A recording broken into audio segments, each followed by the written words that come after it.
Selamat pagi Bapak Ibu hadirin. Selamat bergabung di Admin.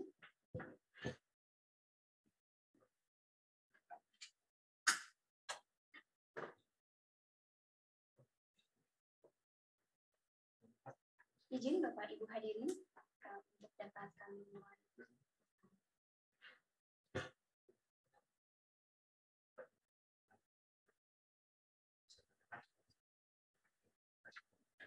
Bapak Ibu hadirin, apakah suara saya dapat terdengar jelas? Sudah. Dengan Mbak. Apa itu?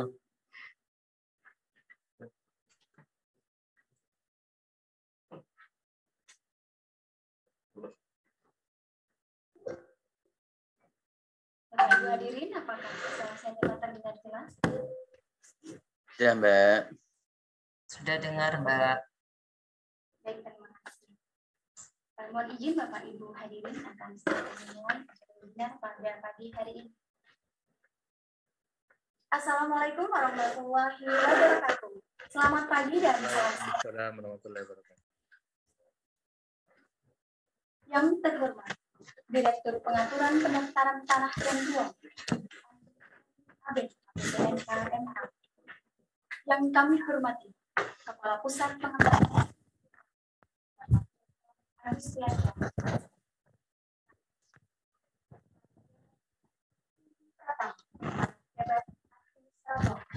para pejabat pengawas tamu undangan dan para hadirin serta peserta webinar. Selamat datang di acara webinar bertemakan kepesertaan BPJS Kesehatan dalam layanan pendaftaran peralihan hak atas tanah atau hak milik atas satuan rumah susun karena jual beli.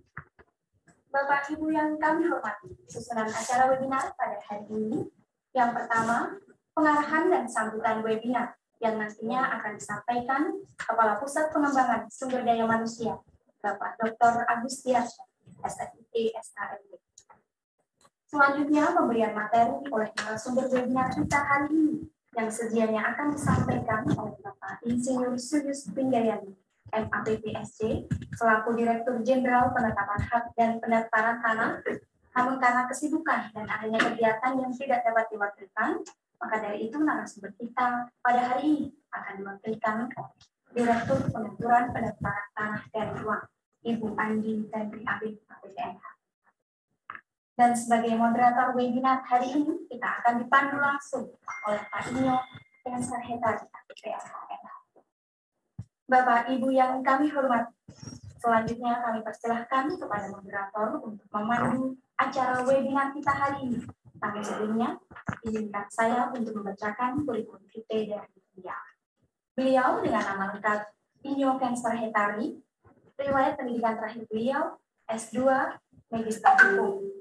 Beliau juga telah meraih berbagai penghargaan, sehingga terakhir beliau menjabat sebagai penjadi suara ahli media di PPSDM Kementerian ATR. Kepada beliau, Pak Inyo, kami silakan. Silakan.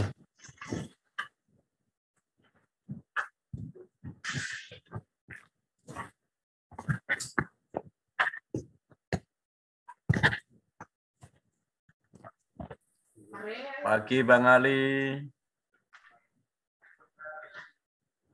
Assalamualaikum. Waalaikumsalam warahmatullahi wabarakatuh.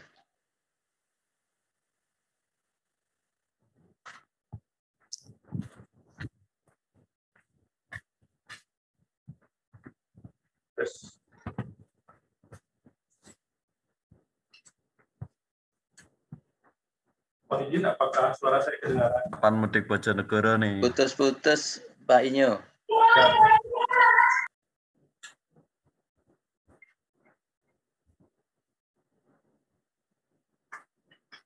Gimana Pak Ali? Monitor? Masih belum jelas Pak Inyo. Itu jelas. Tes. Putus Pak.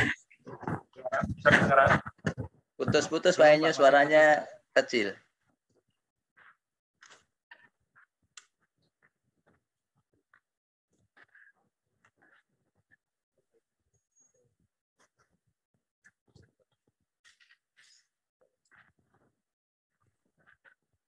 Pak Ali bisa kedengeran?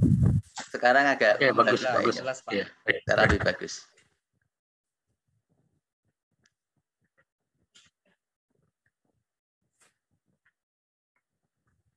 Baik, kita bisa mulai acara webinar kita hari ini. Assalamualaikum warahmatullahi wabarakatuh.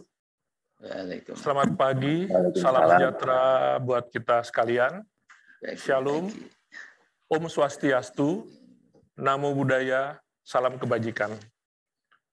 Selamat bertemu kembali Bapak Ibu peserta acara webinar yang diselenggarakan oleh Pusat Pengembangan Sumber Daya Manusia Kementerian Agraria dan Tata Ruang, Badan Pertanahan Nasional, yang biasa kita kenal dengan sebutan PPSDM Kementerian ATR BPN. Perkenalkan, nama saya Ijo Hetari, selaku moderator yang memandu jalannya acara webinar hari ini. Saat ini saya sebagai Widyaswara Ahli Madya di Kementerian ATR BPN.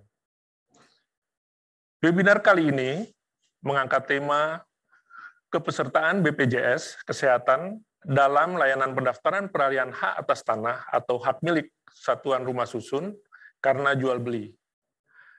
Adapun narasumber pada webinar hari ini adalah Ibu Andi Tenri Abeng, APTNH MH. Beliau saat ini menjabat sebagai Direktur Pengaturan Pendaftaran Tanah dan Ruang pada Direktorat Jenderal Penetapan Hak dan Pendaftaran Tanah Kementerian ATR BPN. Bapak Ibu peserta webinar yang saya hormati, sebagai pembuka acara webinar hari ini, mari bersama kita menyimak sambutan dari Bapak Dr. Agustiarsa, SSID, SHMP, selaku Kepala Pusat Pengembangan Sumber Daya Manusia Kementerian ATR BPN, selaku penyelenggara webinar hari ini. Kepada yang terhormat Bapak Agustiarsa, dipersilakan. Baik, terima kasih Pak Inyo. Selamat pagi menjelang siang Bapak Ibu sekalian. Bismillahirrahmanirrahim. Assalamualaikum warahmatullahi wabarakatuh. Waalaikumsalam. Yang kami hormati dan kami banggakan Ibu Direktur Pengaturan Pendaftaran Tanah dan Ruang, Ibu Andi Tenri Abeng, APTNH MH. Selamat pagi, Ibu. Kemudian yang kami hormati para pejabat pimpinan tinggi pratama, para pejabat administrator, para pejabat pengawas, seluruh tamu undangan, narasumber, dan moderator yang hadir di ruangan Zoom ini, kemudian seluruh peserta webinar yang berbahagia. Bapak Ibu sekalian, terima kasih. Saya pikir di pagi ini semua penuh semangat ya untuk bisa mendapatkan sosialisasi di webinar yang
dengan baik proses-proses untuk bisa kebijakan atau instruksi dari Presiden ini bisa dilaksanakan dengan baik di seluruh jajaran, sehingga masyarakat yang menerima pelayanan di kita itu juga bisa menerima layanan dengan baik dan tidak merasa bahwa ini sebuah beban yang baru atau sebuah beban yang berat di dalam pelayanan.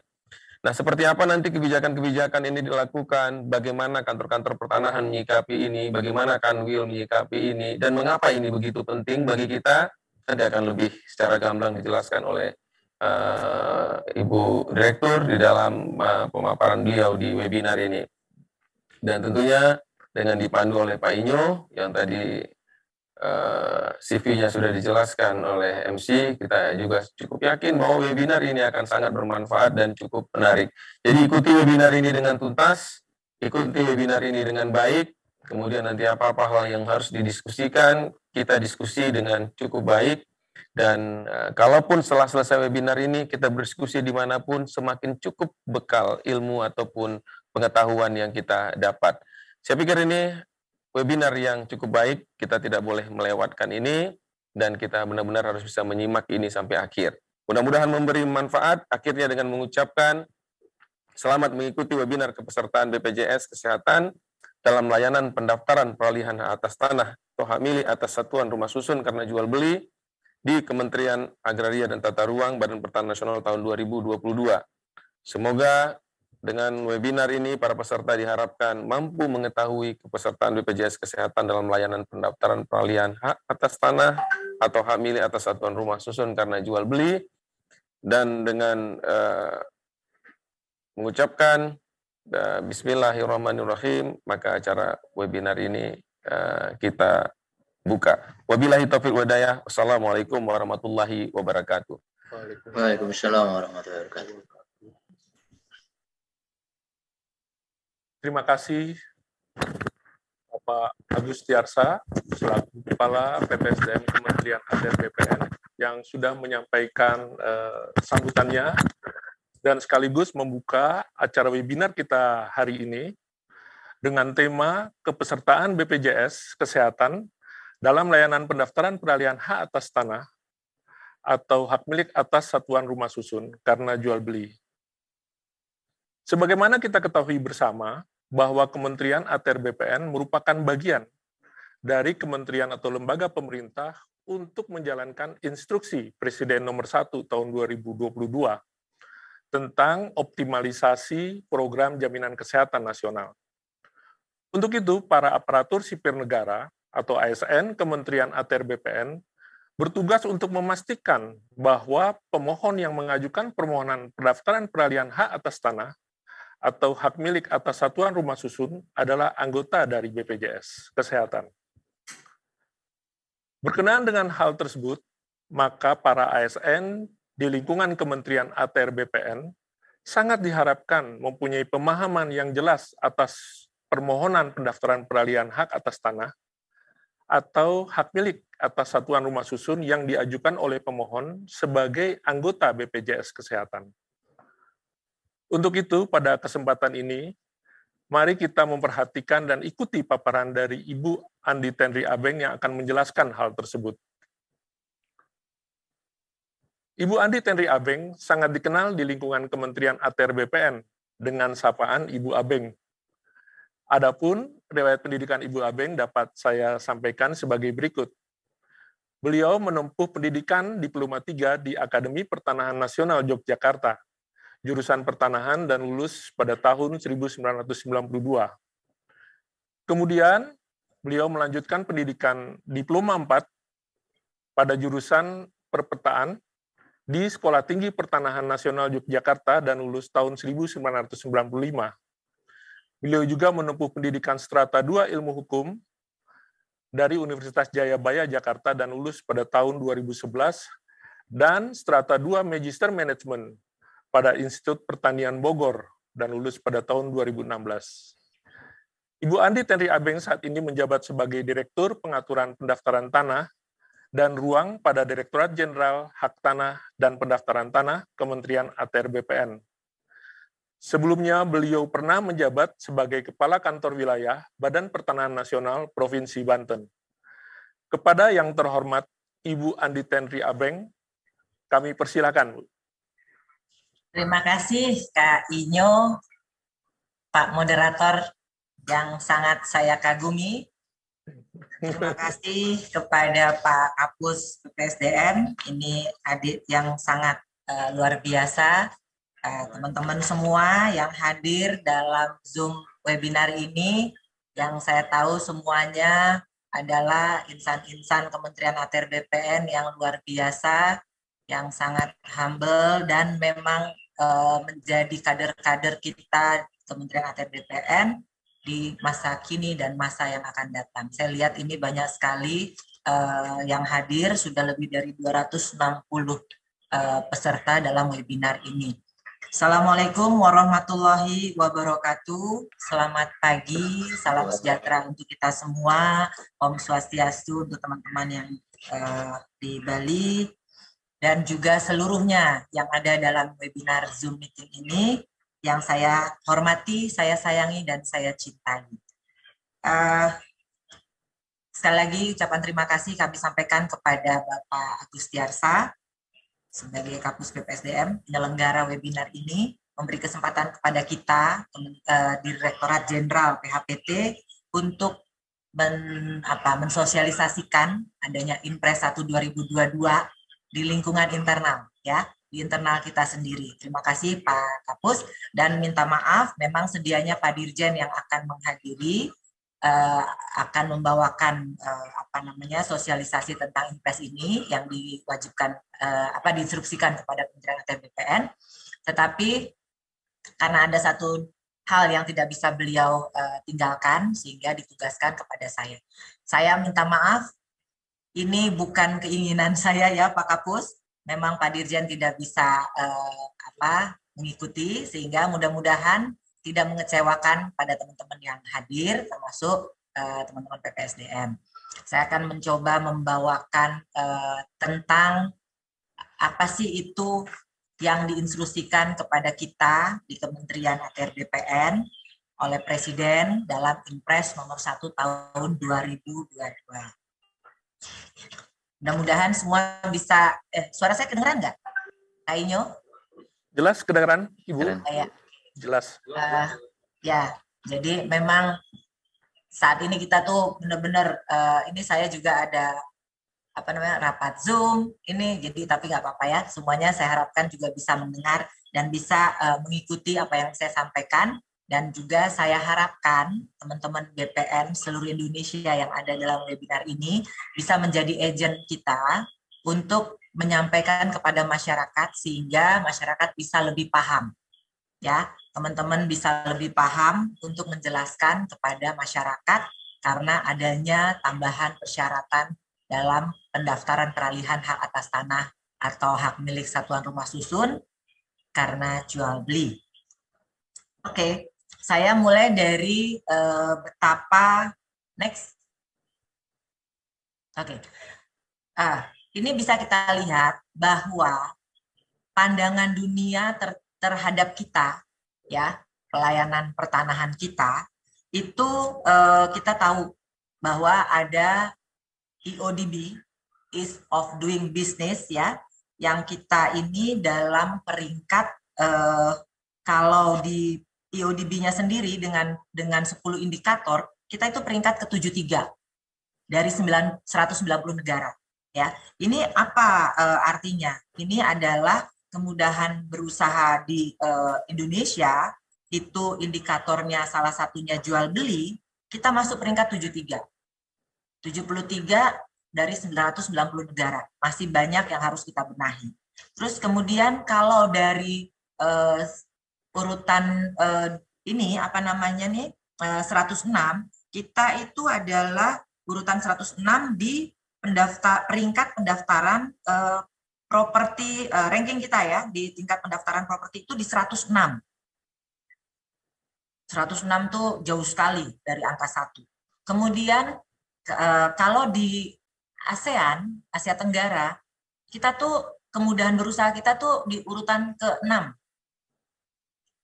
Ya, nah artinya kita masih harus lebih banyak lagi berusaha untuk meningkatkan peringkat ini. Ya, ini teman-teman semua orang BPN ya, Pak Inyo ya? Ya, betul Ibu.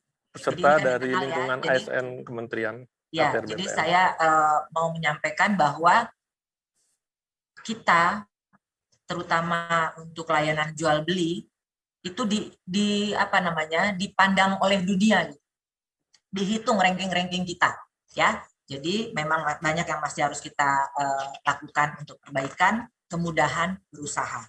Ini saya membawa teman-teman semua bahwa ujungnya nanti adalah peralihan hak jual beli yang masuk dalam Inpres. Kemudian next, nah ini hanya contoh ya. Kami memberikan contoh bahwa 6 prosedur dalam IODB 2020 itu harus berlaku selama 28 hari, sangat panjang ya. Terus kemudian cukup tinggi biaya yang dikeluarkan. Nah, nilainya itu 8,5% dari nilai properti. Sehingga kita tadi masuk dalam ranking 106 dunia. Ya, next.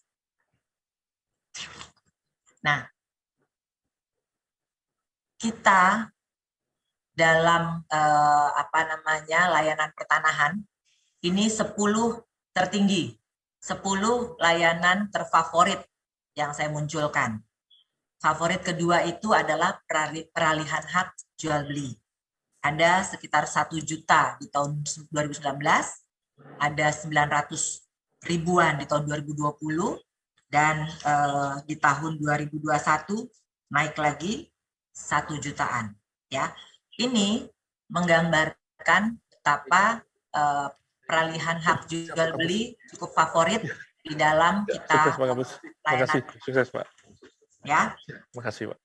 Makanya di dalam Inpres 1 2022 dipilihlah salah satu dari yang favorit itu. Kita bersyukur bukan seluruh 10-10-nya yang favorit yang ditunjuk oleh Inpres, tetapi hanya salah satu.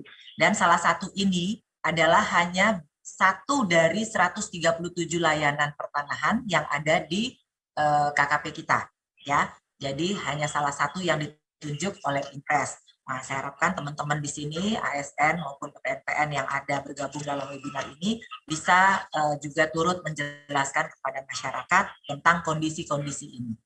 Next. Nah, dalam Inpres 1 2022, ya, dalam Inpres 1 2022, sebenarnya sudah berlaku tanggal 6 Januari. Tanggal 6 Januari Inpres tersebut sudah berlaku. Terus kenapa kita baru berlakukan 1 Maret? Karena kita masih melihat perlunya sosialisasi, perlunya kita melihat menghitung apakah nanti dengan kondisi tadi kita 2 favorit teratas, apakah dengan adanya tambahan persyaratan ini akan menyebabkan kita punya PNBP menurun dan sebagainya. Kita harus hati-hati dalam menentukan kapan kita mulai. Pimpinan sudah menetapkan tanggal 1 Maret. Saat itu kita buat edaran. Tetapi ternyata menjadi viral di medsos, ya, karena penjelasan belum kita jelaskan, tetapi masyarakat sudah langsung menanggapinya, ya. Tapi nggak apa-apa. Itu juga salah satu sarana beriklan buat kita Kementerian ATR BPN. Sehingga sekarang hampir seluruh masyarakat Indonesia melihat BPN itu ada dan BPN itu berkarya, ya. Jadi kita ambil sisi positif dari viralnya tentang pemberlakuan Inpres 1 2022. Tanggal 1 Maret kita tetapkan pemberlakuan ini secara nasional. 1 Maret itu juga merupakan tanda kutip momen serangan fajar, ya. Tapi tidak karena itu, ya Pak Inyo, bukan karena serangan fajar ditentukan 1 Maret. Karena kita merasa dari 6 Januari sampai 1 Maret itu sudah cukup waktu untuk seluruh masyarakat Indonesia mengetahui adanya Inpres 1 2022.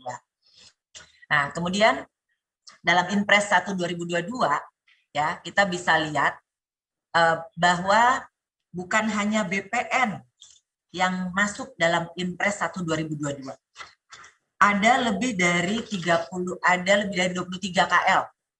Ya, 23 itu kementerian lembaga, Kemudian selebihnya ada 30 lembaga ini, termasuk Kejaksaan Agung, Polri, BP2MI, BPJS Kesehatan, Gubernur, Bupati Wali Kota, DJSN. Ini menjadi mendapatkan perintah atau mandat atau instruksi dari Presiden dengan Impres 1 2022. Kita adalah bagian dari 30 KL tersebut. Dan alhamdulillah kita hanya diminta satu, diinstruksikan satu saja, yaitu untuk pendaftaran permohonan hak karena jual beli dari 137 layanan kita. Kita bisa lihat yang lain nih, di Kemendagri ada 14 layanan. Kemendagri ini kan terkait dengan hajat hidup kita kan, bikin KTP, bikin apa-apa yang menyangkut diri pribadi kita ini, semuanya nih ada 14 instruksi yang di dalam Impres tersebut. Kita hanya satu dan mudah-mudahan kita bisa menjalani instruksi ini dengan baik tanpa menimbulkan masalah baru. Ya, kita harapkan seperti itu. Instruksi untuk kita adalah Menteri ATR BPN, Menteri ATR Kepala BPN agar memastikan pemohon layanan peralihan sebelumnya. Slide-nya sebelumnya. Ya, kita diinstruksikan Menteri ATR Kepala BPN agar memastikan pemohon layanan peralihan hak atas tanah atau hak milik satuan rumah susun merupakan peserta aktif dalam program Jaminan Kesehatan Nasional. Ya, jadi kita harus memastikan bahwa pemohon tersebut adalah peserta aktif. Ya, adalah peserta aktif dalam program Jaminan Kesehatan Nasional. Oke. Nah, untuk kita ketahui di Indonesia itu ternyata penduduknya saat ini adalah hampir 274 juta jiwa. Ya, 274 juta jiwa. Yang sudah mendaftar BPJS ada 236 jutaan jiwa atau sekitar 86,27%. Targetnya di tahun 2022 berdasarkan RPJM itu terdaftar 98% masyarakat Indonesia yang tercover dalam Jaminan Kesehatan Nasional. Ya, jadi maka keluarlah Impres ini. Ya. Kemudian dari 236 jutaan tersebut ada 96 jutaan itu yang iurannya dibayarkan oleh pemerintah, yang masyarakat mendapatkan bantuan. Kemudian itu pemerintah pusat. Kemudian pemerintah daerah juga membayarkan iuran 39,8 juta penduduk di daerahnya masing-masing. Ya, nah artinya hanya sisa dari 236 juta dikurangi 96 juta sekian, dikurangi 39 juta sekian, itulah yang masuk ke dalam JKN Mandiri. Ya, ini yang ingin yang diperintahkan oleh Presiden kepada kita untuk memastikan bahwa mereka yang mengikuti mendaftarkan layanannya ke kita merupakan peserta aktif program JKN. Next. Oke, lanjut ya. Nah, ternyata kewajiban JKN ini sudah ada sejak Undang-Undang Nomor 24 Tahun 2011. Jadi bukan ujuk-ujuk tahun 2022.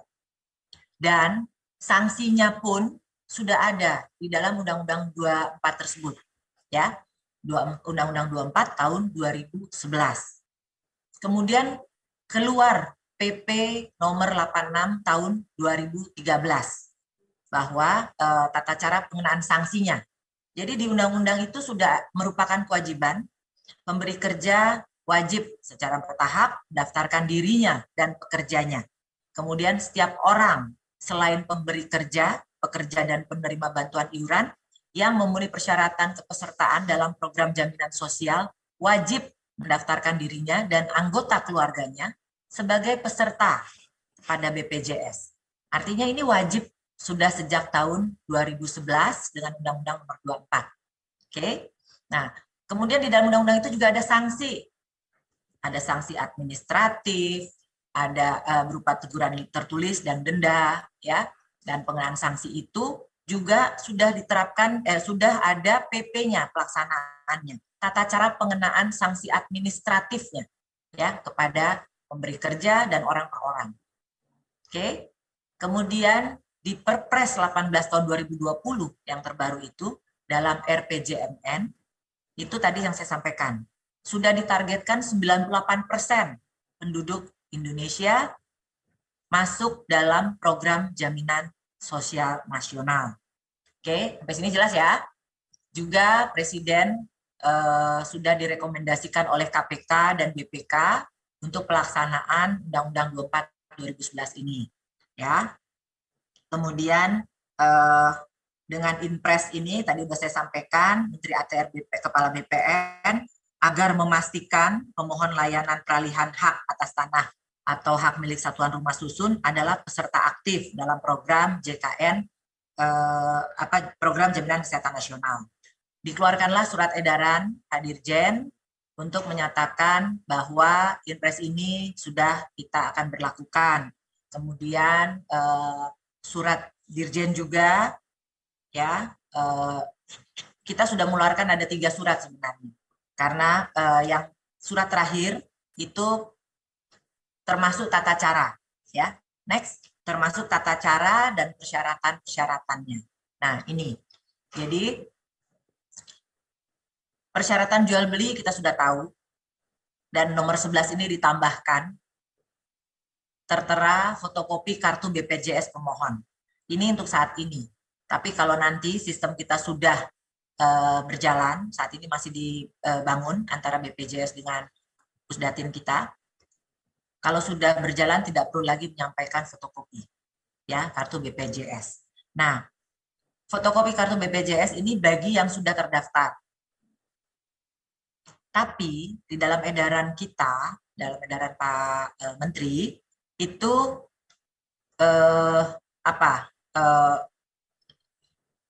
banyak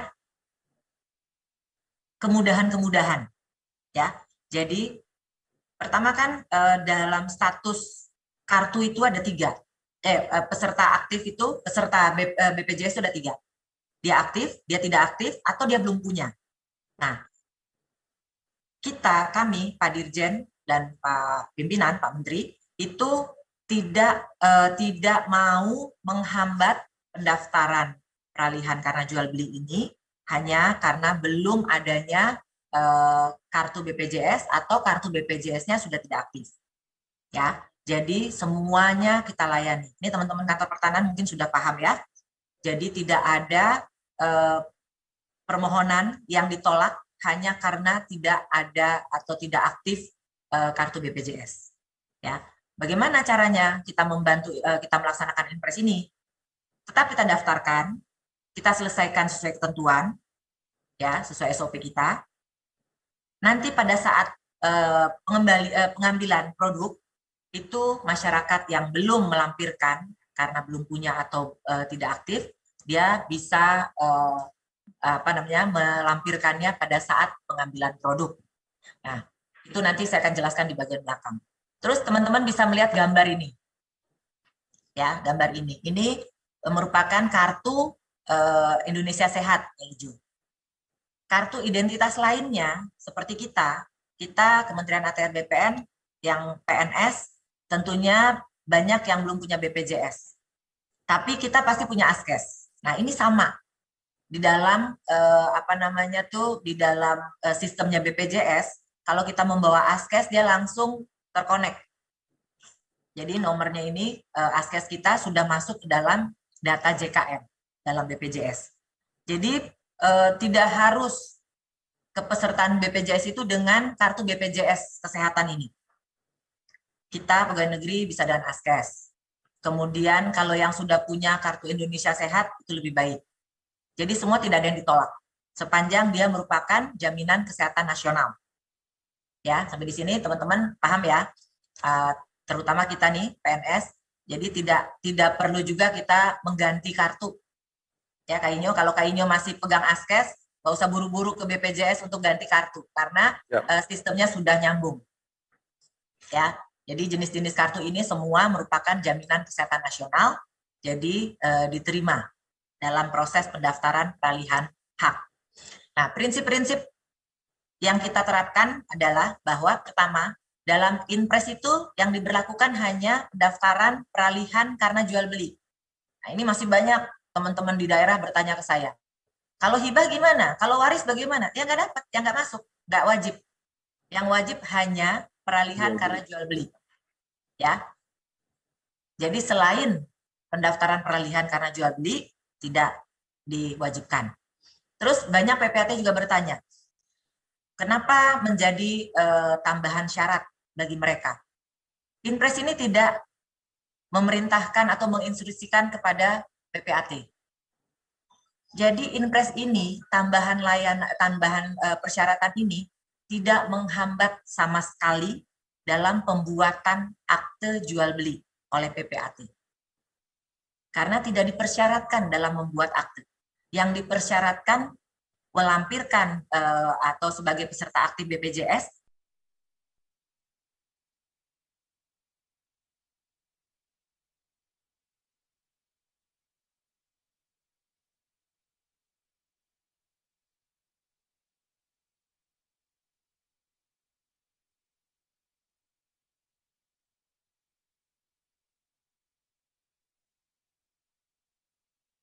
nanti mereka harus melampirkan bukti kepesertaan aktif BPJS.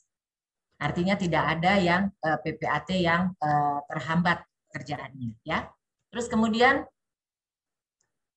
apa nih? Dikenakan persyaratan kepesertaan ini hanya dikenakan kepada pembeli.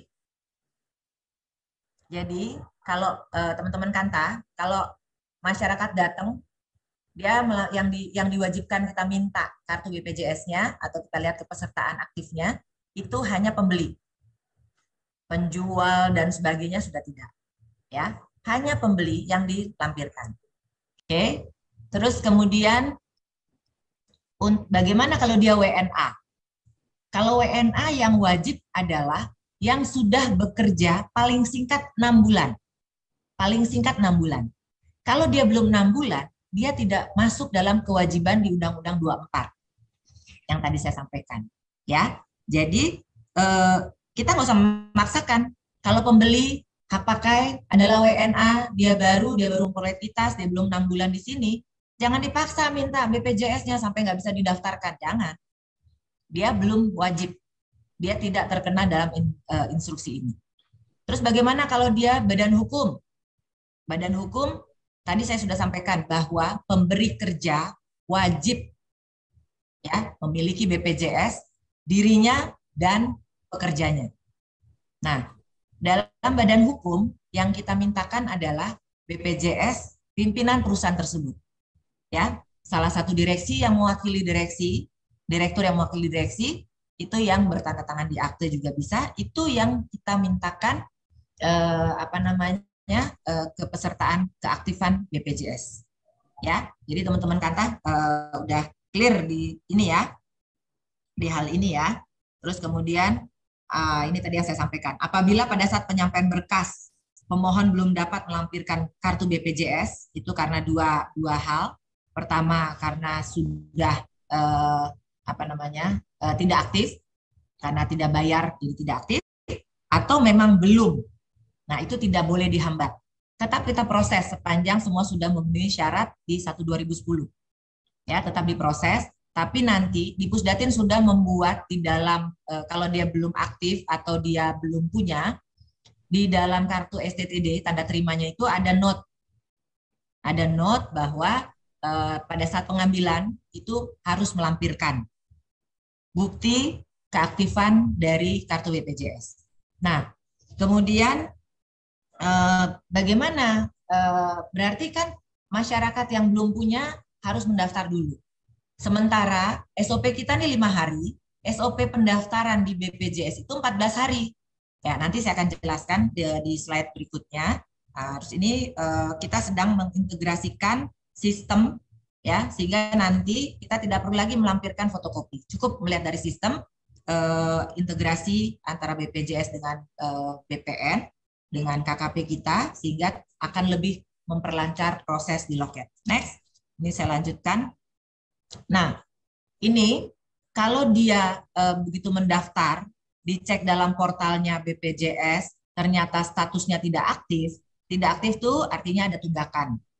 Jadi tidak diaktifkan lagi.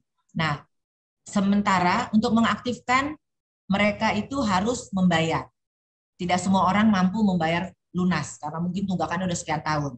Ada kebijakan di BPJS itu dengan pembayaran bertahap. Mereka istilahkan dengan rehab. Ya. Sampai 24 bulan. Nah, artinya begitu masyarakat membayar cicilan pertama, note yang ada di tanda terima itu sudah menjadi gugur sehingga pada saat selesainya sertifikat diproses bisa diambil cukup dengan memperlihatkan bukti bayar cicilan pertama. Ya, Pak teman-teman Kanta udah clear ini ya. Terus kemudian kalau data tidak ditemukan pada saat di portal, data tidak ditemukan, itu artinya belum menjadi peserta. Nah, untuk menjadi peserta, dia bisa masuk ke dalam web service-nya BPJS, mendaftar online. Kemudian kita tidak usah tunggu sampai selesai pendaftaran itu, dia mendapatkan kartu baru, terus dia bawa ke kita dengan posisi aktif. Tidak perlu. Cukup masyarakat membawa screenshot atau tangkapan layar virtual account. Jadi pada saat masyarakat mendaftar di web service-nya, webnya BPJS, nanti akan keluar virtual account. Jadi cukup ini yang ditampilkan oleh masyarakat, itu note di dalam STTD kita itu menjadi gugur. Masyarakat boleh mengambil sertifikat yang telah selesai. Nah, itu yang saya rasa itu penjelasannya dari setiap webinar maupun sosialisasi yang disampaikan baik oleh Pak Dirjen maupun saya atau Kasubdit, ini yang kita sampaikan, dan ini baru kali ini kita sosialisasi tentang Inpres di webinar ini untuk internal kita. Terima kasih sekali kepada Pak Kapus dan jajaran, karena kita memang terlupa.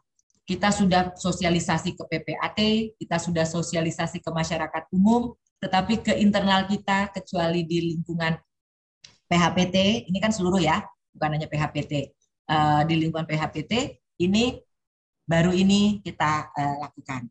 Saya ucapkan sekali lagi terima kasih Kak Inyo atas diundangnya kami ini dalam sosialisasi ini.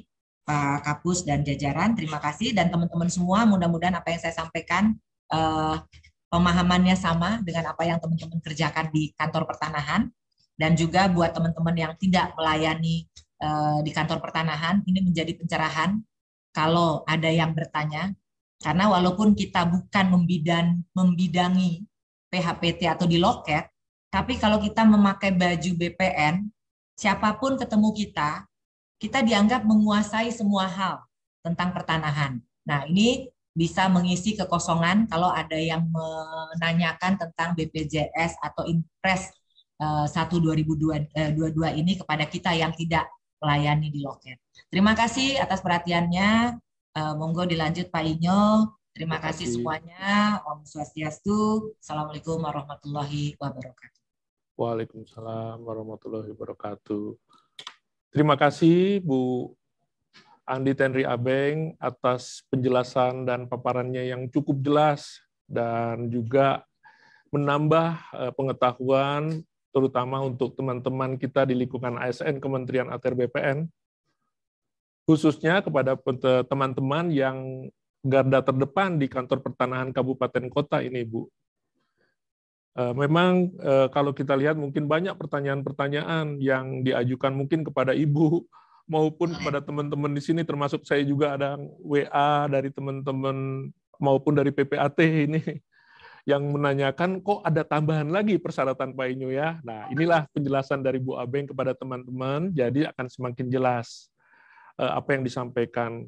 Kemudian Ibu Abeng sudah menyampaikan bagaimana kondisi layanan properti kita dengan menjelaskan UDB dalam proses ini, kedudukan proses-proses pelayanan properti, peralihan hak kita, kemudian juga Bu Abeng menjelaskan kenapa jual beli dulu ya?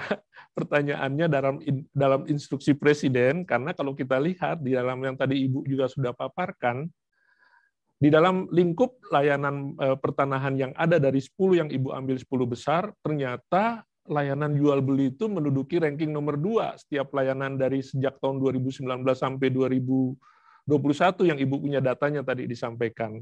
Sehingga memang fokus mungkin pertama kali ini memang ke arah layanan jual beli ya Ibu.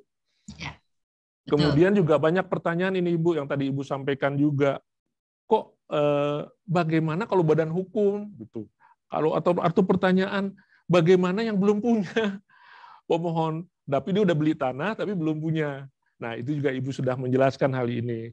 Nah, dari penjelasan Ibu, mungkin dari teman-teman ada perlu suatu penjelasan yang lebih dalam lagi, atau perlu mungkin ini ada hal yang masih keraguan-raguan dari teman-teman. Nah, kami membuka kesempatan ini untuk tanya jawab. Saya harapkan peserta ini kesempatan yang luar biasa, bisa ketemu dengan Ibu Direktur, untuk menyampaikan mungkin hal-hal yang sedang atau yang akan dihadapi kira-kira di dalam pelayanan pertanahan, khususnya untuk peralihan jual beli baik hak atas tanah maupun untuk hak milik atas satuan rumah susun. Silakan kami buka untuk forum diskusi hari ini. Forum diskusi pada webinar kita yaitu tanya jawab dengan pertanyaan yang diajukan peserta yang akan nanti ditanggapi oleh Ibu narasumber, Bu Abeng.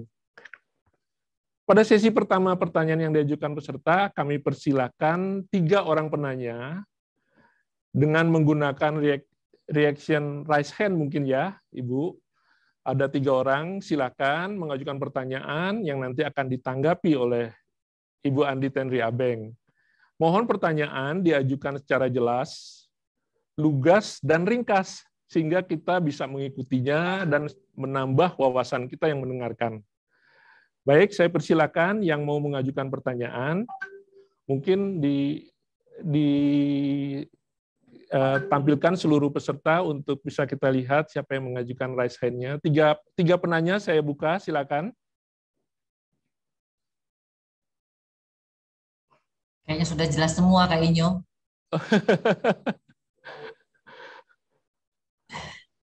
Oh, Pak Ali. Oh, ada Pak Ali Hindarto. Beliau Widya Iswara di PPSDM, sahabat saya ini, Bu Abeng. Sahabat saya juga Pak Inyo. Saya persilakan Pak Ali Hindarto untuk mengajukan pertanyaannya. Silakan Ibu Bapak. Terima kasih Pak Inyo, Bu Abeng, luar biasa penjelasannya. Dari penjelasan Ibu tadi disampaikan terkait dengan salah satu persyaratan untuk jual beli pendaftaran untuk karena peralihan hak karena jual beli adalah melampirkan BPJS ya. Sebagaimana Ibu jelaskan juga bahwa keanggotaan BPJS ini kan ada yang aktif dan tidak aktif ya.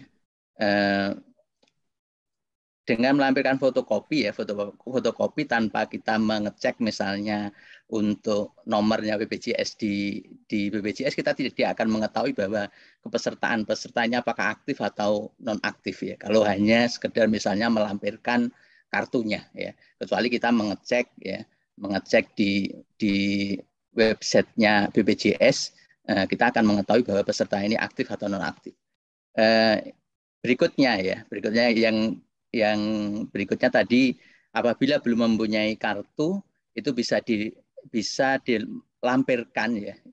Proses pendaftaran tetap dilakukan, tapi pada waktu pengambilan produk nanti baru melampirkan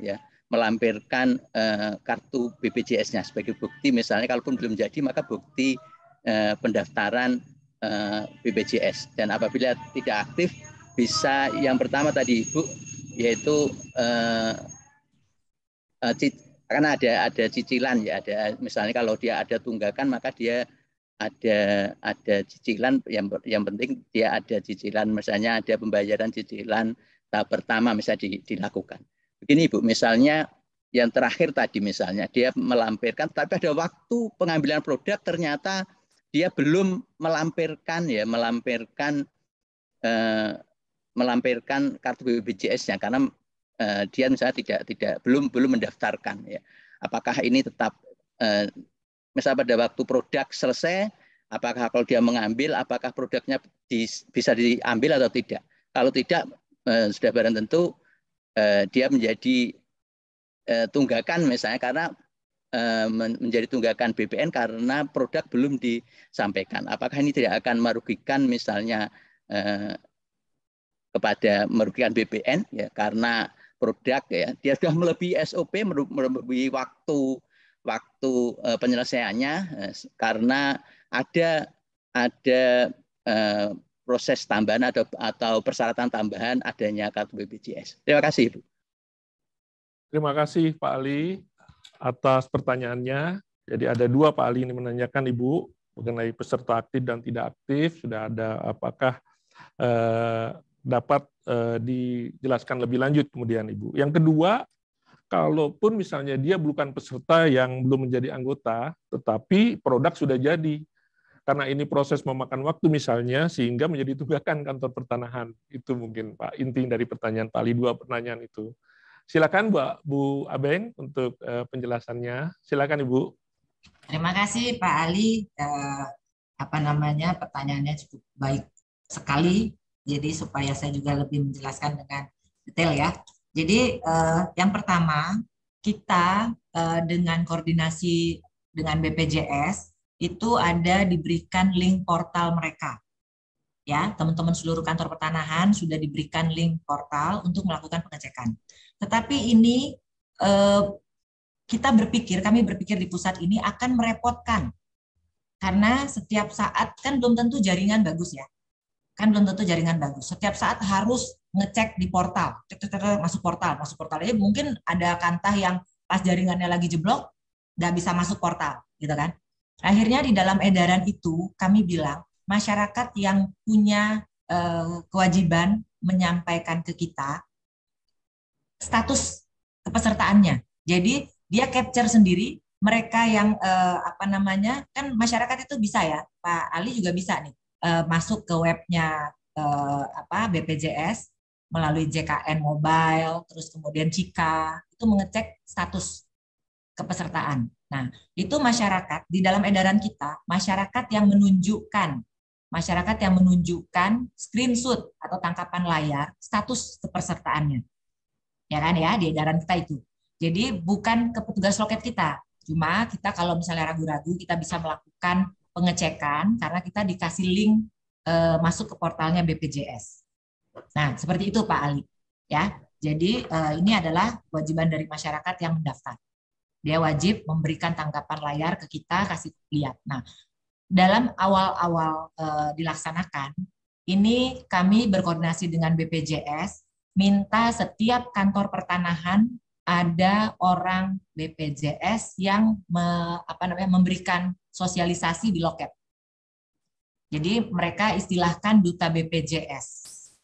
Ya, dijanjikan oleh BPJS Kesehatan Pusat, mereka ada di setiap kantor pertanahan. Dan saya sudah cek random, setiap provinsi kita sudah lakukan cek random, laporan teman-teman Kanta, itu semua sudah lakukan koordinasi aktif dengan BPJS. Artinya sampai dengan saat ini saya belum menerima laporan adanya penolakan. Karena sistem atau karena proses kita menambah menambah persyaratan. Jadi itu Pak Ali, itu udah kita pikirkan jangan sampai kita karena wajib dari Inpres mengetahui status BPJS-nya, terus kita jadi menyusahkan teman-teman di loket, akhirnya juga menghambat. Itu runtutannya panjang tuh, bisa menghambat PNBP, karena biasanya bisa nerima 100 berkas, dengan ada tambahan harus cek portal dan sebagainya, menjadi mungkin 50 yang bisa masuk PNBP ke kantor kita. Nah, itu juga kita tidak harapkan. Karena Inpres ini juga menolong BPJS tetap mempercepat JKN tercipta 98% tadi, tetapi juga jangan sampai menghambat layanan kita, karena kita juga ada IODB tadi. IODB itu kan kaitannya dengan jual beli. Paling erat dengan jual beli. Nah, jadi itu jangan sampai yang ini kita naikkan, yang ini jadi turun. Nah, itu yang kita pikirkan. Jadi seperti itu Pak Ali. Terus kemudian Bagaimana juga dengan produk yang sudah selesai tapi nggak mau diambil karena dia nggak mau bayar? Kan bisa ya, wah saya belum punya uang, walaupun ini cicilannya pertama, maksudnya dengan cicilan boleh, saya belum punya uang, udah biarin aja, yang penting udah masuk di BPN. Kan terkadang juga kita begitu ya.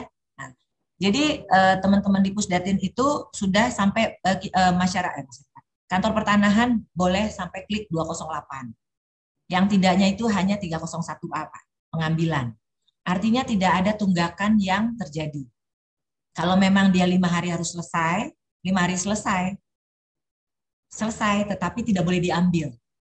Nah, jadi kita tidak menghambat sama sekali proses di loket maupun di back office. Tapi pada saat mau ngambil harus nunjukin. Kan kalau mau ngambil itu hanya 301A, Pak. Tidak terkait dengan tunggakan. Nah, itu saja. Nah, itu mungkin Pak Ali yang bisa saya sampaikan. Ya, terima kasih Bu Abeng atas penjelasannya. Baik, teman-teman, mungkin ada pertanyaan lagi, silakan mengajukan menekan raise hand. Saya lihat. Kayaknya Pak Ali masih mau nanya nih. Baik, Bu Abeng, tapi kalau di link Pigeon yang kami siapkan untuk pertanyaan melalui link Pigeon ini ada beberapa pertanyaan, Ibu, sambil kita menunggu yang menyampaikan raise hand. Boleh pertama ditanyakan oleh Agus Mene. Oh ini. Oh, bisa kelihatan ya Ibu ya. Beliau menanyakan izin bertanya Bapak narasumber. Oh, mohon maaf hari ini Ibu narasumber Pak Agus. Dari judulnya tersirat, judul tema kita mungkin, bahwa persyaratan berupa BPJS hanya berlaku untuk peralihan hak karena jual beli. Kenapa hanya itu, tidak meliputi peralihan lain? Apa filosofinya? Waduh, sudah masuk ke filosofi ini Bu Abeng, pertanyaannya dari Pak Agus. Kemudian yang kedua dari Iwan Yustiawan Adiaksa. Beliau menanyakan izin bagaimana apabila proses jual belinya berdasarkan KPR. Apakah lebih baik sosialisasi aktif kartu BPJS diterapkan juga oleh pihak perbankan? Pertanyaannya itu, Bu. Yang diajukan oleh Iwan Yustiawan. Kemudian, Iwan ada lagi pertanyaan dia, menyampaikan apakah dengan adanya perbedaan SOP di BPN dengan yang di BPJS dengan indikator kartu aktif dapat menyebabkan adanya tunggakan pelayanan terutama pada saat di loket penyerahan. Mungkin sudah dijelaskan tadi, hampir sama dengan pertanyaan Pak Ali Hindarto tadi, Pak Iwan, untuk pertanyaan yang keduanya ini. Kemudian ada Bu Titi Reviandini. Bu Titi menanyakan izin bertanya Ibu narasumber, saat ini secara sistem KKP belum terintegrasi dengan BPJS. Nah, ini mungkin Bu Titi, ini tugas di kantor pertanahan mana agar dapat dimonitor oleh teman-teman Pusdatin nantinya. Bagaimana cara petugas loket yang menerima berkas memastikan kebenaran fotokopi kartu BPJS yang dilampirkan? Itu dari Bu Titi Reviandini, Ibu. Ini saya bacakan juga ya, sekaligus masih ada 3 lagi nih, Bu. Kemudian ada Haris Restivo. Izin bertanya untuk pendaftaran tanah apakah perlu melampirkan nomor BPJS-nya atau harus dengan kartunya? Terima kasih. Kemudian Normaya menanyakan, mohon izin bertanya, untuk peralihan hak jual beli yang pembelinya adalah beberapa orang, apakah wajib melampirkan semua fotokopi kartu peserta BPJS atau boleh hanya diwakili 1 orang pembeli? Nah, ini menarik juga ini Ibu, pertanyaannya kalau pembelinya ini merupakan kepemilikan bersama. Kemudian satu lagi dari Bapak Muhammad Iqbal. Peserta, kebetulan Pak Iqbal kalau nggak salah ini peserta PKA, pelatihan kepemimpinan administrator sekarang Bu, lagi mengikuti pelatihan, beliau juga ikut webinar kita. Izin bertanya agak teknis, bagaimana jika terdapat pemohon peralihan karena jual beli, di mana pembeli adalah karyawan pada perusahaan yang telah ditanggung oleh asuransi kesehatan lain. Jadi dia sudah mengikuti asuransi kesehatan lain, apakah tetap harus diwajibkan mengikuti menunjukkan kartu BPJS-nya? Ini Bu, pertanyaan dari Pak Muhammad Iqbal. Ya, menarik juga ini, Bu. Karena banyak mungkin diulang Pak Inyo, yang Muhammad Iqbal yang mana? Izin bertanya nomor agar ini teknis. yang di atas ini, Bu, yang mungkin bisa ada di share itu, Bu. Di mana pembeli adalah karyawan pada perusahaan yang telah ditanggung oleh asuransi kesehatan asuransi kesehatan lain. Ya, itu. Oke. Itu beberapa pertanyaan saya borong ini, Bu, saya sampaikan, tapi bisa kelihatan ini mulai dari bawah nih. Mulai dari bawah. Silakan mungkin diturunin sedikit Mas Hafiz biar Ibu bisa ikuti ya. Ini saya urut dari bawah, Bu, pertanyaannya. Ya, silakan Ibu. Oh, udah langsung jawab ya. Oke. Ya. Yang pertama ini di paling atas Pak Agus. Yang tadi Pak Iwan mana? Oh ini apa? Tadi Pak Agus. Pak Agus mana tadi? Pak Agus pertanyaannya mana? Agus main ya? Ya, Agus main, Bu. Agus main. Agus pikiran. Pikiran. Oke. Apa filosofinya? Kalau nanya filosofinya kenapa jual beli itu nanti itu tanya ke Pak Presiden karena beliau yang mengeluarkan impres. Tetapi saya menjelaskan tadi kemungkinan kenapa dipilih karena saya terus terang tidak tahu impres ini prosesnya bagaimana. Yang jelas setelah jadi impres itu kami baru tahu.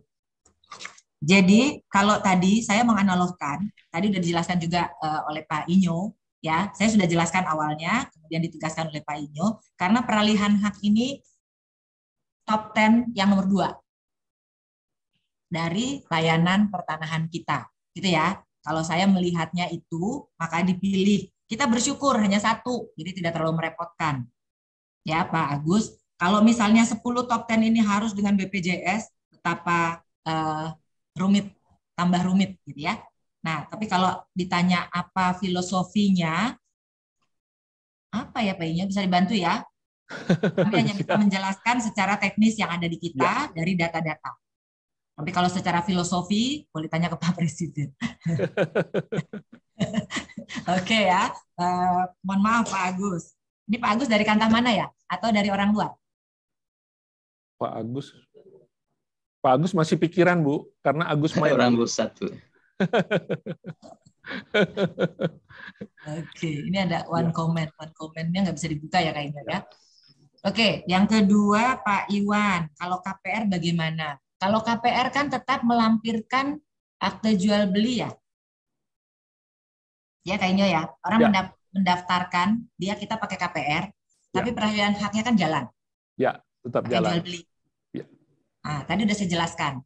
Tetap yang terima pembeli. Ya. Nah, masalah nanti harus dari bank, udah diedukasi, itu nanti ke depan akan kita lakukan, termasuk kepada PPAT. Walaupun sekarang PPAT tidak tersangkut sama sekali pada saat pembuatan akte.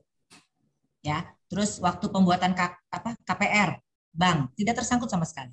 Hanya pada saat pendaftarannya di kantor pertanahan baru dimintain. Ya, jadi Pak Iwan, ini Pak Iwan mana ya? Iwan Yustiawan Adiaksa dari kantah mana ini? Nah, jadi begitu. Nanti kita ini bagus, masukan bagus, baik dengan PPAT, perbankan dan instansi institusi lainnya. Nanti kita juga coba komunikasikan. Ya, kalau bisa di hulunya sudah kita mintakan atau sudah ada. Tentunya tidak mempersulit lagi pada saat kita melakukan proses pendaftaran yang hanya 5 hari, ya kan? Kayak misalnya kita buat akte di PPAT, kan nggak sehari jadi, tapi berapa hari ngumpulin ini, ngumpulin itu, gitu kan? Nah itu mungkin saran Pak Iwan bisa dianalogkan lah, PPAT, perbankan, itu bisa kita mintakan mereka sudah mulai informasikan kepada kliennya atau si pemohonnya, untuk juga melengkapi BPJS aktif, kepesertaan aktifnya. Gitu ya Pak Iwan ya. Terus kemudian bagaimana kalau ada tunggakan? Izin bagaimana apabila proses jual belinya beroda? Apakah dengan adanya perbedaan SOP di BPN dan BPJS dengan indikator kartu aktif dapat menyebabkan adanya tunggakan pelayanan terutama saat di loket penyerahan? Di loket penyerahan sudah tidak masuk ke dalam tunggakan kinerja kita karena 208 boleh diklik, boleh diterbitkan. 301A-nya tentunya pada saat orang datang mengambil.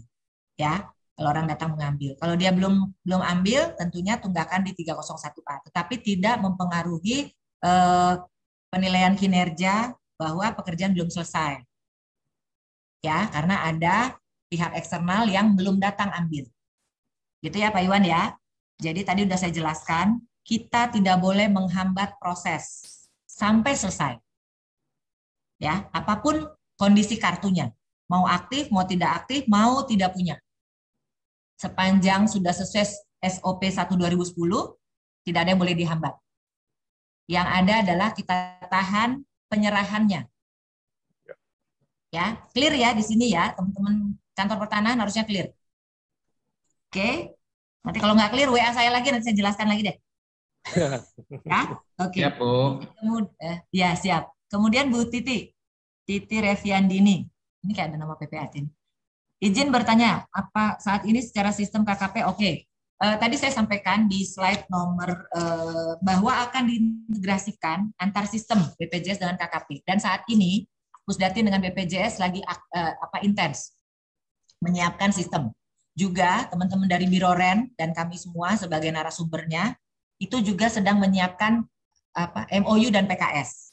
Jadi sistem ini kalau mau host to host itu harus ada PKS, harus ada MOU. Nah, ini sedang disiapkan. Kita harapkan secepatnya selesai.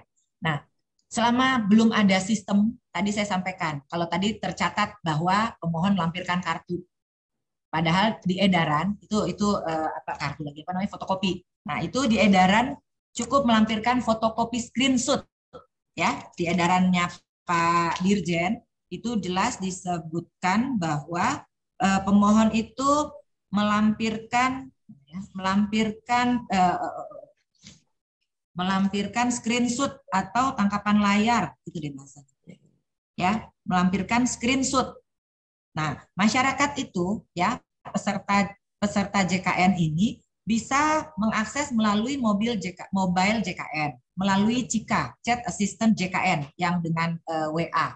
Itu langsung terjawab.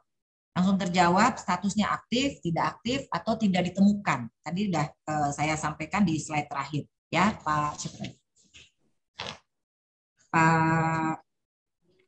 Bu Titi ya, Bu Titi. Jadi untuk yang integrasi KKP dengan sistem BPJS masih dalam proses. Sementara ini kita hanya mengandalkan screenshot. Kalau kita tidak yakin, kan di screenshot ini sebenarnya tidak bisa dibohongin. Tapi kalau orang mau bohong bisa-bisa saja. Ya, kalau kita tidak yakin, kita bisa mengakses melalui portal webnya BPJS yang untuk internal kita. Kalau kita belum punya, teman-teman kantor pertanahan sudah berkoordinasi dengan BPJS. Minta dengan duta BPJS untuk linknya. Dan kami sudah minta untuk duta BPJS ada di kantor pertanahan dalam masa peralihan ini, sebelum sistem jadi.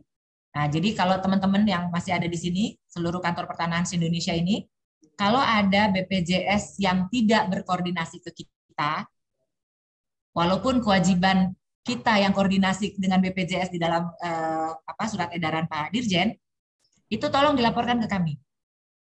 Kalau ada kantor BPJS yang tidak proaktif dengan kantor pertanahan, tolong dilaporkan ya, Bu Titi. Jadi seperti itu dan teman-teman semua. Terus kemudian Bu Titi ya. Terus kemudian Pak Haris ya. Izin bertanya, untuk pendaftaran tanah, apakah perlu melampirkan nomor BPJS-nya atau harus dengan kartunya? Ini tadi saya jelaskan juga ya. Sudah dijelaskan, udah Bu. Ya. Screenshot tangkapan layar. Di situ udah kelihatan kok. Aktif, tidak aktif, atau belum ada. Mohon izin bertanya, untuk peralihan hak jual beli yang pembelinya ada beberapa orang, apakah wajib melampirkan semua fotokopi kartu BPJS atau kepesertaannya, atau boleh diwakili? Semua. Karena di sini tadi udah saya jelaskan, yang dimintakan kartu BPJS-nya adalah pembeli. Bukan perwakilan pembeli. Berarti semua ini Bu ya? Pembeli. Kalau pembelinya ada 3 ya, pembelinya ada 10 dalam akte. Ya, ini clear ya, karena pembeli. Kalau pembeli artinya semua pembeli. Kemudian izin, bagaimana bila proses jual belinya berdasarkan, tadi udah saya jawab. Tadi sudah Ibu. Ya. Ini yang menarik juga Pak Muhammad Iqbal ini Bu bertanyanya. Mana sih Muhammad Iqbal? Paling atas. Yang paling atas ya. Bertanya agak teknis. Bagaimana jika terdapat pemohon peralihan hak karena jual beli di mana pembeli adalah karyawan pada perusahaan yang telah ditanggung oleh perusahaan kesehatan lainnya. Tadi saya sampaikan contoh-contoh kartu JKN, ya, contoh-contoh kartu JKN. Kalau dia tidak masuk dalam konteks JKN yang harus mewadahi 274 jiwa penduduk Indonesia, ya, itu tidak berlaku. Jadi misalnya perusahaan dia mengambil asuransi swasta, maksudnya ini kan ya, asuransi swasta, misalnya asuransi kesehatan yang swasta, bukan yang di JKN, itu tidak berlaku. Tetap harus masuk ke dalam asuransi JKN. Ya, JKN itu kita Askes, kemudian BPJS, Kartu Indonesia Sehat sebenarnya. Jadi sebenarnya namanya Kartu Indonesia Sehat. Di dalamnya itu seluruh rakyat Indonesia. Ya, terbagi-bagi. Ada PNS yang langsung dipotong. Kita dipotong nggak sih? Langsung dipotong dari gaji, iuran Askesnya misalnya. Terus kemudian ada yang dibiayai oleh pemerintah pusat, 96 juta sekian tadi. Kemudian ada yang dibiayai oleh pemerintah daerah, ada 30 jutaan tadi ya, 38 jutaan tadi.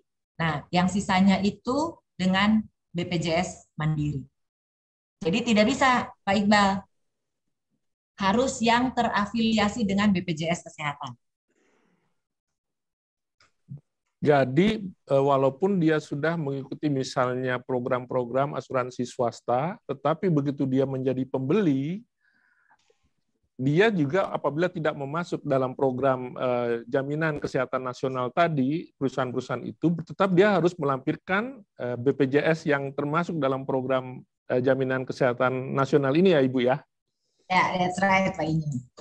Ya, jadi semakin jelas ya Pak Iqbal ya. Jadi tetap harus melampirkan, dia harus mungkin mengurus sebagai status aktif nanti sebagai peserta dari kartu BPJS Kesehatan ini. Terima kasih Bu Abeng atas pencerahannya, beberapa pertanyaan yang melalui link Pigeonhole ini. Kemudian ini ada yang raise hand Ibu. Ya. Sepertinya sahabat Ibu ini Bu Anna Anida, Kepala Kantor Pertanahan Kota Cimahi ini. Silakan Bu Anna untuk mengajukan pertanyaannya. Pagi Bu Direktur, pagi Mas Inyo. Selamat pagi Bu Ana. Ibu Kakan cantik. Itu kok kepalanya naikkan dikit dong. Nggak kelihatan cantiknya. Nah. Aduh. Ini sebetulnya tadi pas pertanyaan Pak Ali, saya izin Bu Direktur menyampaikan yang terjadi di kantor pertanahan. Jadi mengenai tadi sudah aktif atau enggak, memang pihak BPJS langsung datang ke kantor, bikin loket, dan membuat portal. Sehingga pada saat daftar itu dengan hanya memasukkan NIK saja, KTP itu udah ketahuan itu aktif atau enggak aktif. Itu. Oh, ya. Terus yang barusan saya lihat, sekarang di KKP juga mungkin saya lihat kan agak susah ya. Di KKP juga sekarang di print-printan ini sudah terlihat di sini BPJS-nya itu aktif atau tidak aktif. Jadi di KKP sudah ada. Jadi kalau menurut saya nggak ada masalah sama sekali gitu. Alhamdulillah. Ya bahwa masyarakat dari BPJS-nya sendiri sangat support ke kita dan itu sama sekali kita tidak menghambat peralihan karena semua kita terima. Baik yang belum terdaftar maupun belum aktif semua kita terima. Terus apabila pun belum terdaftar dan minta didaftarkan, kita minta ke BPJS supaya disediakan khusus di kantor BPJS supaya dipermudah dan tidak dipingpong. Jadi kalau saya selama ini sih berjalan dengan sangat baik. Itu mungkin masukan untuk gambaran Pak Ali.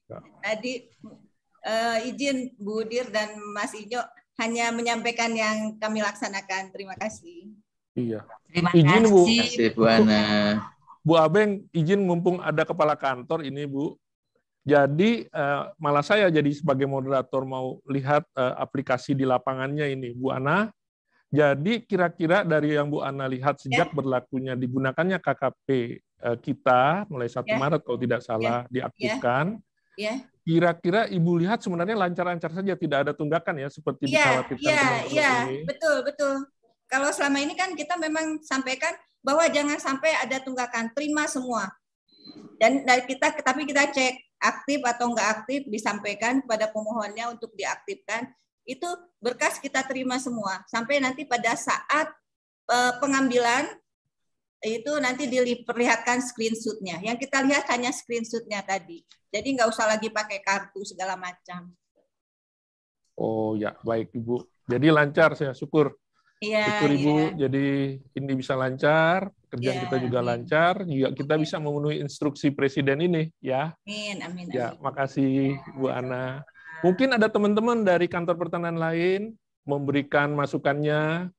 Mumpung ketemu ada Bu Direktur di sini terkait dengan pelaksanaan dari Instruksi Presiden nomor 1 tahun 2022 serta surat edaran Pak Dirjen nomor 1 tahun tanggal 25 Februari kemarin ini. Mungkin mohon masukannya dari peserta webinar terkait dengan pelaksanaan dari Inpres ini, Inpres nomor 1 tahun 2022. Mungkin sambil menunggu Ibu, ini belum ada yang raise hand. Ini ada pertanyaan juga di chat, Ibu. Ini diajukan, mohon diturunin coba pertanyaannya, Fis. Di chat dari RR Diah Pratiwi ini, Bu. Ya. Bagaimana jika pemohon baru saja sebagai peserta BPJS, tetapi kartu BPJS belum jadi? Apakah dibolehkan mengambil sertifikat dengan menunjukkan kartu pendaftaran BPJS-nya? Jadi baru daftar tapi belum jadi, bisa ngambil hasilnya dari pendaftaran peralihan hak yang diajukannya, Ibu. Iya, tadi saya jelaskan. Coba deh, slide saya halaman terakhir. Berarti saya punya penjelasan kurang jelas ya, Kak Inyo ya? Atau Ya, kecepatan ya saya ngomong ya? Jadi, mungkin perlu penekanan-penekanan kali, Bu. Ya, jadi Bu Dia, nah ini, kalau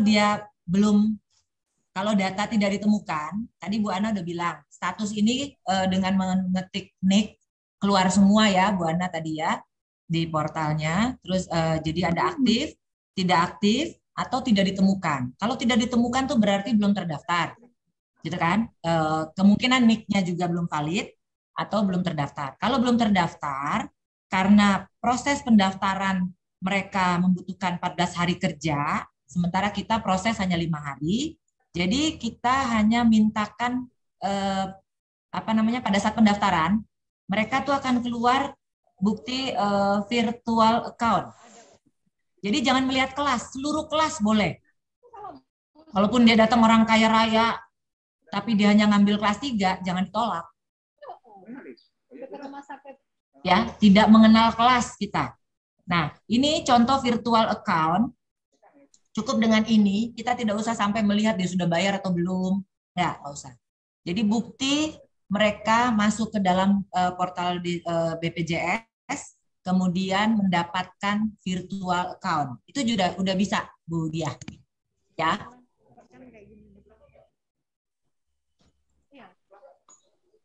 Cukup jelas, Bu Dia, yang disampaikan Ibu Direktur.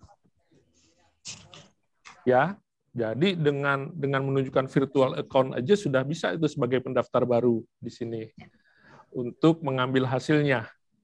Mungkin tadi bahasa saya begini tadi, menggugurkan tulisan di STTD. Ya. Kan di STTD pada saat pendaftaran ada note. Ya. Ada note ya bahwa BPJS Anda belum aktif. Silahkan mengaktifkan dan ambil kalau sudah status aktif, kalau nggak salah begitulah bahasanya. Mungkin Mbak Ana bisa memperbaiki. Tapi intinya ada note menyatakan pemohon itu kartunya belum ada atau belum aktif.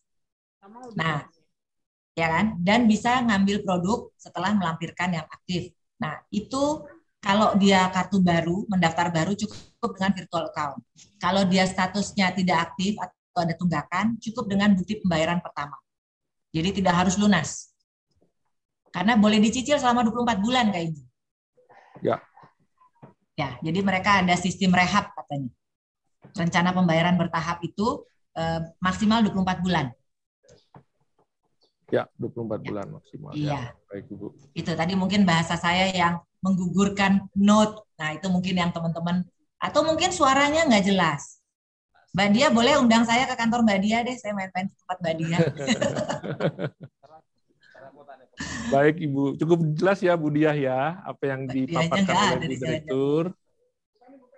Kemudian ini sambil menunggu juga, ini belum ada pertanyaan, Ibu, yang diajukan dengan mengajukan raise hand. Kemudian di Pigeon Hall juga belum ada lagi, Ibu.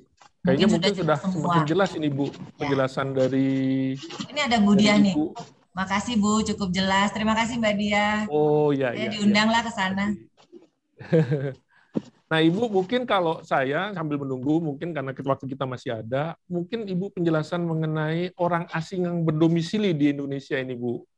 Misalnya dia membeli suatu satuan rumah susun, bagaimana dia, apakah juga melampirkan terkait dengan BPJS aktif ini, Bu? Orang asing yang berkedudukan di Indonesia, kalau domisili 6 bulan misalnya, dia sudah bisa mengajukan untuk membeli apartemen misalnya, dan bagaimana dia harus mengajukannya, tetap diwajibkan untuk melampirkan kesertaannya sebagai BPJS Kesehatan. Silakan, Ibu. Ya, terima kasih Pak Inyo. Jadi Inpres ini, yang masuk dalam JKN, yang wajib dalam JKN itu adalah orang asing yang sudah tinggal lebih dari 6 bulan. Ya, sekurang-kurangnya 6 bulan. Gitu kan? Ya. Jadi kalau dia belum 6 bulan, dia tidak punya kewajiban. Dia baru datang di Indonesia, dia sudah memenuhi syarat untuk membeli, dia membeli. Tapi dia belum 6 bulan. Dia mendaftarkan ke kita, ke kantor pertanahan. Dia tidak wajib mengikuti JKN. Ya, tidak wajib dilindungi dengan jaminan kesehatan nasional. Tapi kalau dia sudah lebih dari 6 bulan, dia wajib menjadi peserta BPJS Kesehatan. Itu kayaknya. Ya, kalau udah lewat dari 6 bulan. Untuk mengukur 6 bulannya dari mana nanti, Bu, yang kita ketahui dia berdomisili? Ada paspor, kedatangan dia kapan, terus maksud dia datang apa, itu kan semua bisa. Dan ini memang contoh belum ada ya, tetapi kalau nanti dia datang ke kantor pertanahan, si orang asing ini mendaftarkan, itu kan akan kelihatan dia pemegang kitasnya kapan, terus berlakunya sampai kapan, itu kan kelihatan tuh kayaknya. Ya. Baik. Ya, jadi intinya yang harus kita pegang adalah minimal 6 bulan. Kalau di bawah 6 bulan tidak terkena kewajiban masuk dalam JKN. Jadi beliau bisa mengambil hasil langsung kalau di bawah 6 bulan itu ya? Boleh, kalau 6 bulan. Baik, dia tidak wajib. Tidak wajib yang di bawah 6 bulan. Baik, cukup jelas Ibu penjelasannya. Ini sudah... Kita harus nunggu sampai jam 12. Ya, Ibu? Kita harus nunggu sampai jam 12. Oh, ya. Lain.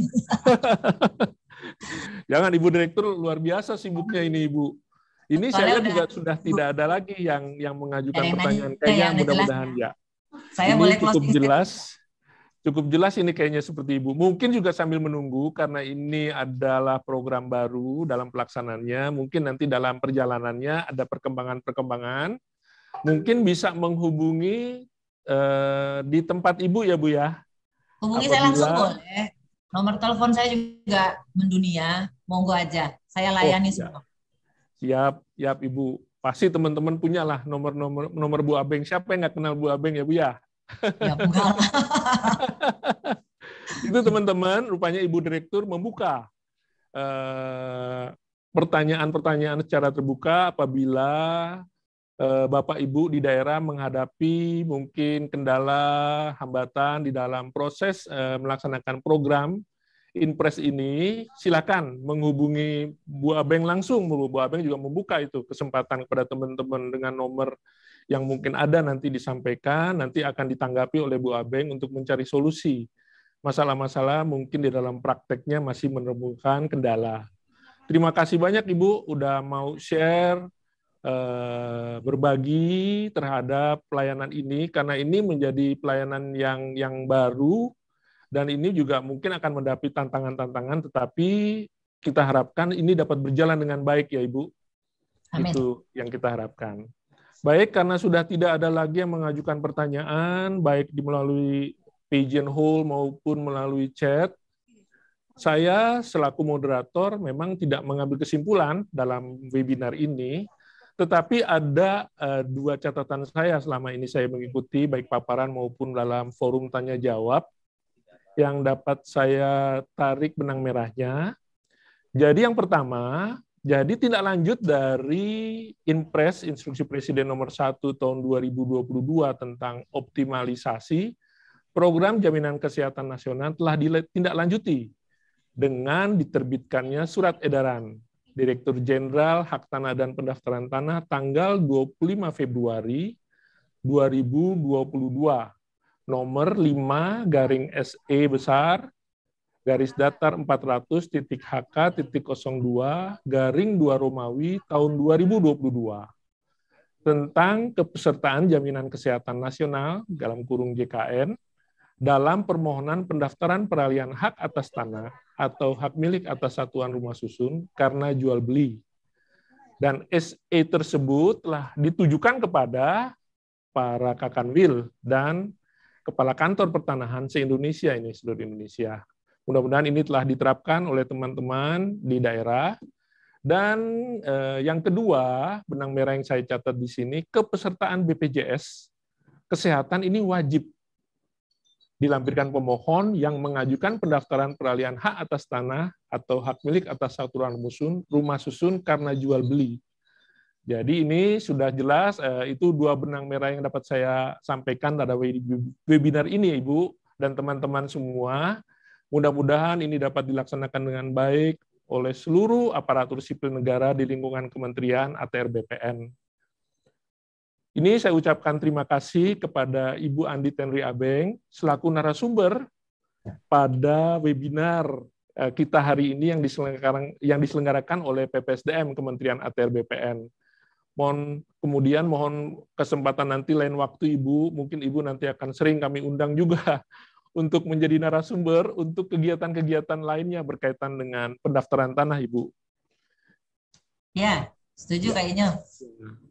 Juga kepada Pak Agus Tiarsa, Kepala Pusat Sumber Daya Manusia Kementerian ATR BPN yang sudah membuka acara penyelenggaraan webinar kali ini. Saya mohon maaf Ibu dan teman-teman semua, mungkin sebagai moderator, apabila dalam memandu acara webinar ini ada kesalahan dan kekurangan ataupun tutur kata yang kurang berkenan. Diskusi webinar ini saya tutup dengan mungkin ada satu quote ini, Bu. Saya sering ngumpulin quote-quote. Ini saya kutip dari Steve Jobs, Ibu. Jadi CEO-nya dari Apple yang saya kutip dari Harian Kompas tanggal 8 Agustus 2020. Bunyinya kira-kira begini, Bu. Satu-satunya cara untuk bekerja luar biasa dengan mencintai yang Anda kerjakan. Jika Anda belum menemukannya, carilah, jangan berdiam diri. Jadi memang suatu terobosan-terobosan, suatu kebijakan-kebijakan selalu mendapat tantangan dan kritikan. Dan itu harus kita jalankan karena ini instruksi untuk kepentingan bangsa dan negara. Saya kira itu Ibu penutup saya. Terima kasih, saya akhiri webinar ini. Wassalamualaikum warahmatullahi wabarakatuh. Om Santi Santi Hom. Terima kasih Ibu. Makasih Kak Inyo. Kalau ada masalah kasih tahu saya ya. Ya, Ibu udah membuka waktu itu. Silakan Ibu. Terima kasih banyak Ibu. Ada ya. Terima kasih. Boleh Terima Amin. kasih Pak Inyo. Terima kasih ya. Kak Inyo terima kasih banyak. Terima kasih. Terima kasih. Terima kasih Ibu Bapak. Terima kasih. Ya, Liv ya. Ya, terima kasih Bu. Oke.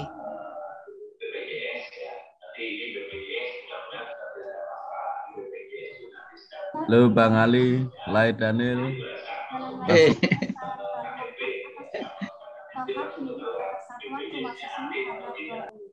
Terima kasih kepada para hadirin yang telah bergabung. Salam sehat untuk kita semua, tetap patuhi protokol kesehatan. Semoga Allah selalu memberikan kita barokah pada setiap langkah dan kita. Dari taufiq wal hidayah. Wassalamualaikum warahmatullahi wabarakatuh. Waalaikumsalam warahmatullahi wabarakatuh. Mas Jarwadi. Bagaimana Mas Daniel?